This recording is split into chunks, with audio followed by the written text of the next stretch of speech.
I welcome you all to this chapter Fluids. In Fluids we will be discussing about basic definitions. We will rush through the chapter. ठीक है, fluid statics देखेंगे, fluid dynamics के बारे में बात करेंगे. Examples हम इसमें नहीं देखेंगे क्योंकि हम बेसिक कॉन्सेप्ट्स और फॉर्मूलेज रिवाइज कर रहे हैं. मिसलेनियस एग्जाम्पल्स के लिए आपको इसका जो पूरा चैप्टर है वो आपको देखना पड़ेगा. तो लेट्स डिस्कस बेसिक डेफिनेशंस में. देखिए, फ्लूइड के बारे में बात करेंगे. Fluid is what? Anything which can flow is a fluid. Ideal fluid क्या होता है? जो कि नॉन विस्कस और इनकम्प्रेसिबल होता है. नॉन विस्कस का मतलब उसके लेयर्स के बीच में कोई फ्रिक्शन का फोर्स नहीं होगा. इनकम्प्रेसिबल का मतलब डेंसिटी में वेरिएशन नहीं आएगा. विस्कस फ्लूइड, जिनके बीच में विस्कोसिटी का फोर्स लगेगा, जिसके लेयर्स के बीच में विस्कोसिटी का फोर्स लगेगा, ऐसे फ्लूइड्स को हम विस्कस फ्लूइड्स बोलते हैं. फिर बात करते हैं हम फ्लूइड स्टैटिक्स की. फ्लूइड स्टैटिक्स में हम वेरिएशन इन प्रेशर की बात करेंगे. वेरिएशन इन प्रेशर हम लोगों ने देखा था in a static container. Static container में अलोंग वर्टिकल, अलोंग हॉरिजॉन्टल. तो वर्टिकल और हॉरिजॉन्टल में क्या होता था? अगर वर्टिकल में हम मूव करते थे, इसको पॉइंट 1 लिख देते हैं और इसको पॉइंट 2 लिखते हैं. ये दोनों पॉइंट्स कंटेनर के अंदर है, जो कि स्टैटिक है, जो कि एक्सेलरेट नहीं कर रहा है.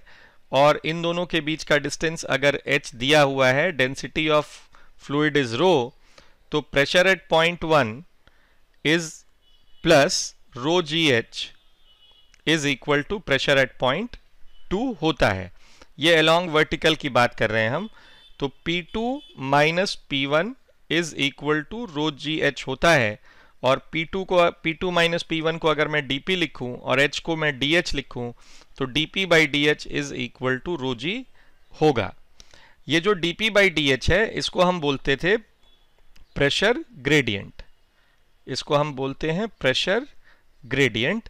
आप देख सकते हो कि जब भी प्रेशर ग्रेडियंट, जब भी हम फ्लूइड में डाउनवर्ड डायरेक्शन में मूव कर रहे हैं स्टैटिक कंटेनर में, तो प्रेशर बढ़ेगा, और अपवर्ड डायरेक्शन में मूव करेंगे तो प्रेशर घटेगा.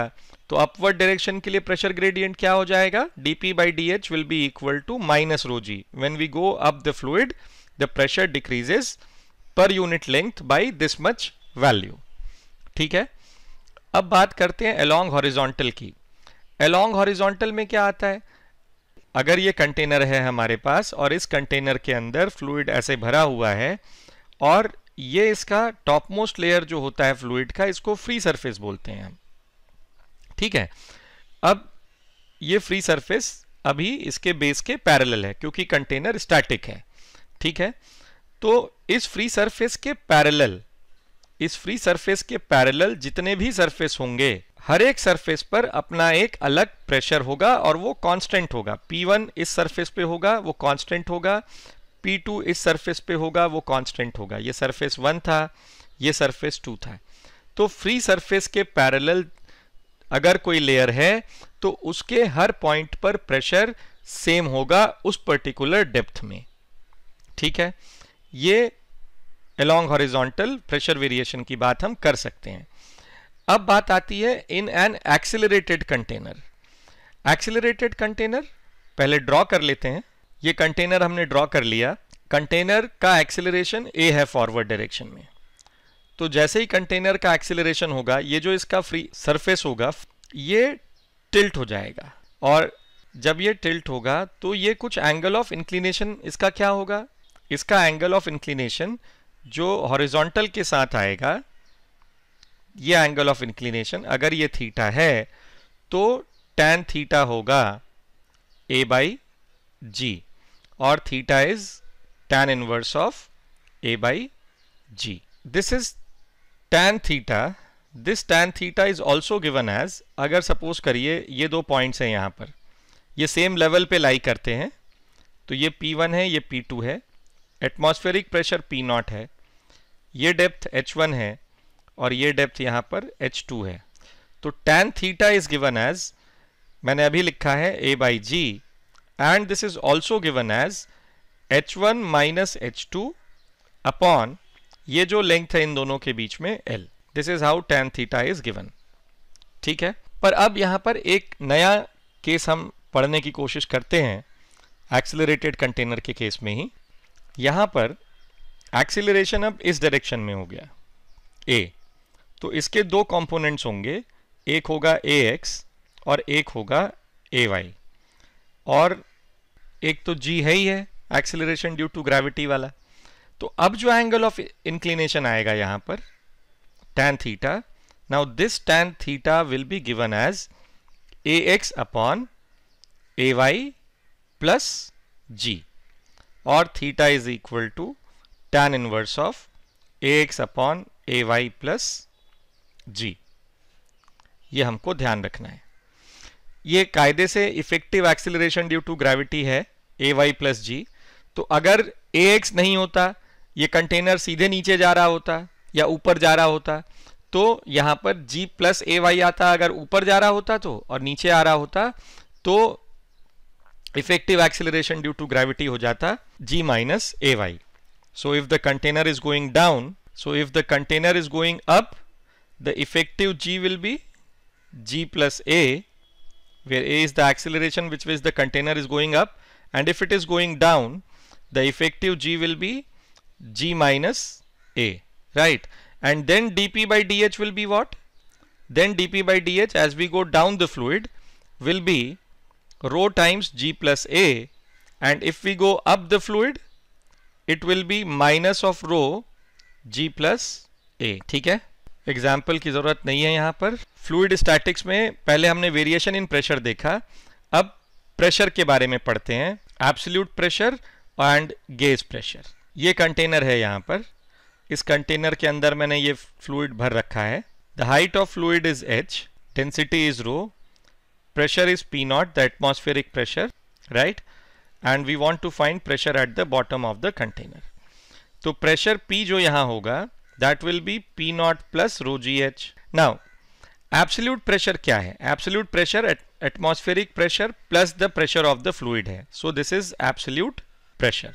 और गेज प्रेशर क्या है? Gauge pressure is only the pressure of the fluid, in this case it is rho g h. So absolute pressure minus atmospheric pressure, this is absolute pressure gives us absolute pressure minus atmospheric pressure gives us the gauge pressure, right? This is the gauge pressure. Now let's discuss Pascal's law. Pascal's law क्या होता है? Pascal's law का statement है कि any change in pressure in the fluid is propagated to the entire fluid without getting diminished. ठीक है? Any change in pressure in the fluid propagates to the entire fluid without getting diminished। मतलब अगर ये h height का container है, density rho है fluid की, P not is the atmospheric pressure, तो सपोज करो बॉटम पे प्रेशर अभी PB is P naught plus rho g H है। अब अगर ये प्रेशर यहां पर चेंज हो जाए, सपोज करो एक एक्स्ट्रा फोर्स लगा दिया, एक्स्ट्रा प्रेशर हमने लगा दिया यहां पर P1, तो जो बॉटम पे प्रेशर होगा, नया प्रेशर जो होगा वो होगा P naught plus P1 plus rho g H. यही हमको पास्कल्स लॉ कहता है। ठीक है, पास्कल्स लॉ का बहुत बढ़िया एग्जाम्पल है सिरिंज, हाइड्रोलिक लिफ्ट्स। सिरिंज आप सबने देखा होता है, hydraulic lifts, hydraulic breaks. Hydraulic lift आप लोग देख सकते हैं गैरेजेस में, जहां पर इस तरीके का एक अरेंजमेंट होता है। ये फोर्स F1 है, यहां पर एरिया A1 है, और यहां फोर्स F2 लगेगा और ये एरिया A2 है। तो यहां पर एक छोटा सा फोर्स हम अप्लाई करते हैं, तो प्रेशर में जो चेंज आया वो F1 अपॉन A1 आया, और वो जो यहां पर फोर्स लगेगा वापस, that will be equal to same change in pressure which is F2 by A2, and the value of F2 is now equal to F1 A2 upon A1। ठीक है, A2 by A1 की value जितनी ज्यादा बड़ी होगी उतना ज्यादा force F2 बड़ा होगा। ये एक पास्कल्स लॉ का छोटा सा एप्लीकेशन भी दिखाया मैंने आपको। अब हम बात करते हैं आर्किमिडीज प्रिंसिपल की।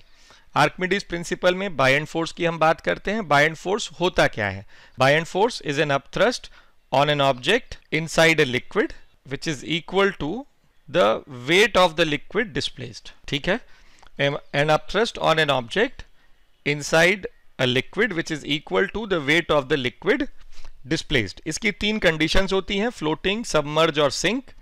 फ्लोटिंग का केस तभी आता है जब density of solid is less than density of liquid, और इसमें सॉलिड का कुछ पार्ट लिक्विड से जरूर बाहर दिखाई दे रहा होता है। सबमर्ज का केस होता है जब rho s is equal to rho l होता है, ये डेंसिटी ऑफ सॉलिड है और ये डेंसिटी ऑफ लिक्विड है। सिंक में density of solid is greater than density of liquid. This is what is all about Archimedes principle. ये तो बात हो गई फ्लूइड स्टैटिक्स की। अब हम देखते हैं फ्लूइड डायनामिक्स। इसमें इक्वेशन ऑफ कंटिन्यूटी के बारे में बात करते हैं। इसका एक्सप्रेशन होता है, मैं इक्वेशन ऑफ कंटिन्यूटी के लिए ड्रॉ भी कर देता हूं। ये अगर एक ट्यूब है, यहाँ पर एरिया A1 V1 है और यहाँ एरिया A2 V2 है। लिक्विड यहाँ अंदर आ रहा है, यहाँ से लिक्विड बाहर जा रहा है। अगर हम आइडियल फ्लूइड्स की बात कर रहे हैं तो A1 V1 will be equal to A2 V2। तो इक्वेशन ऑफ कंटिन्यूटी कहता है the rate of fluid flowing across any cross section of the tube is always a constant. A1 V1 is equal to A2 V2. अब बारी आती है Bernoulli's principal की। इसका expression क्या होता है देखते हैं। बर्नौलीज प्रिंसिपल का एक्सप्रेशन है P plus rho g h plus half rho v square is always a constant. Pressure उस पॉइंट का प्रेशर हुआ जिस क्रॉस सेक्शन पे हम बात कर रहे हैं, H उस पॉइंट का हाइट हुआ रेफरेंस पॉइंट से, और V उस पॉइंट पे फ्लूइड की वेलोसिटी हुई। D is rho is density of the fluid. ठीक है, ये बर्नौलीज एक्सप्रेशन, बर्नौलीज प्रिंसिपल का एक्सप्रेशन हुआ। अब हम बात करते हैं इसके एप्लीकेशन की। तो speed of efflux, venturi tube और अपथ्रस्ट ऑन एन एयरप्लेन की हम बात करेंगे। इसको हम थोड़ा डिटेल में समझ लेते हैं। ये कंटेनर है, कंटेनर के अंदर h हाइट तक फ्लूइड भरा हुआ है।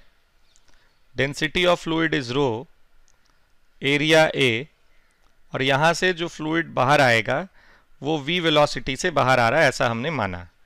ठीक है, इस पॉइंट का एटमॉस्फेरिक प्रेशर P0 है, और इस पॉइंट पर भी since this is open to the atmosphere so this is P0, right. अब यहाँ पर वेलोसिटी v1 मान लेते हैं और यहाँ वेलोसिटी v हम मान चुके हैं। तो cross section area of the container is capital A is the area of the orifice. ठीक है, तो इस पॉइंट पर और इस पॉइंट पर हम बर्नौलीज इक्वेशन अप्लाई करेंगे।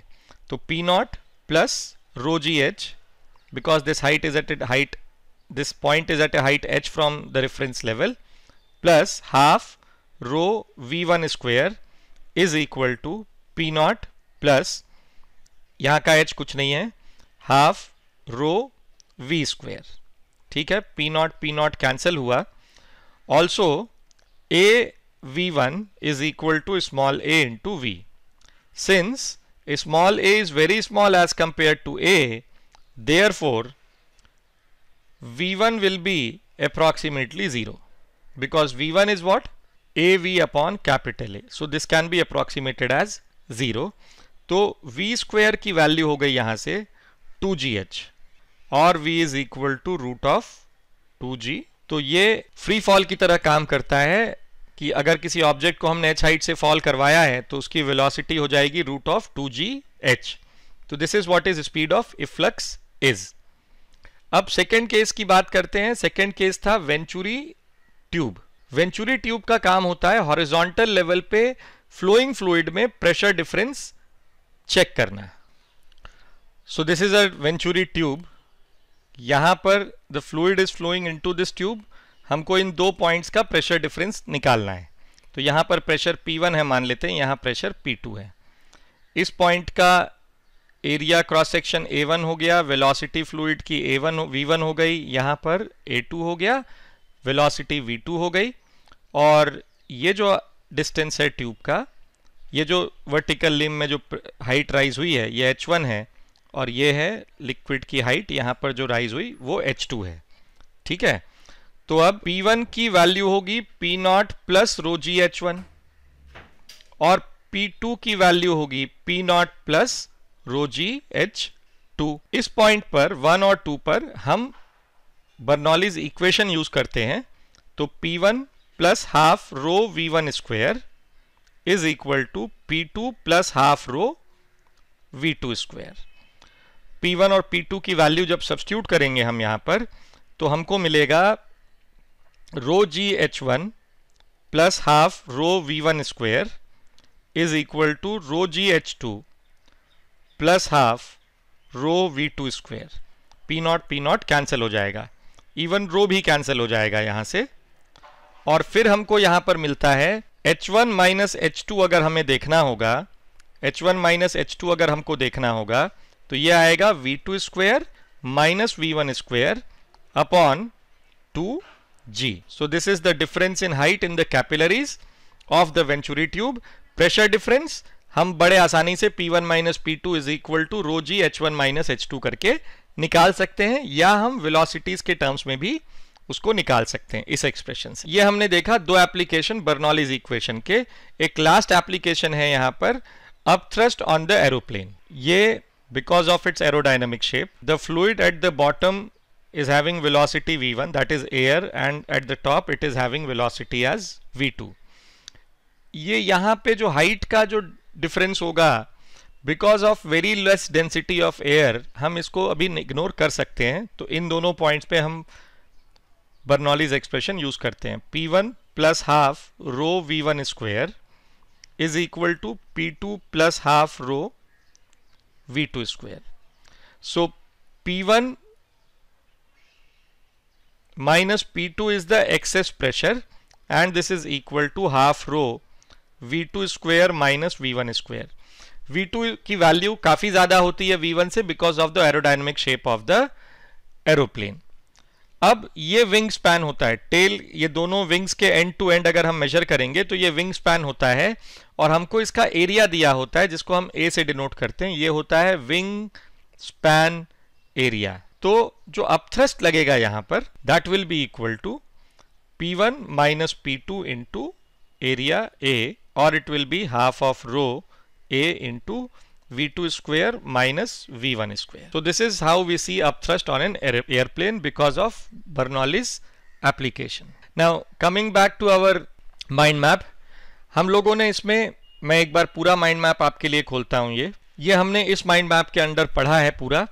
Fluids basic definitions, fluid, ideal fluid, viscous fluid, fluid statics, variation in pressure in a static container, उसमें अलॉन्ग वर्टिकल हॉरिजॉन्टल देखा हमने, इन एन एक्सेलरेटेड कंटेनर देखा। फ्लूइड स्टैटिक्स पढ़ा हमने, उसमें pressure, Pascal's law, Archimedes principal.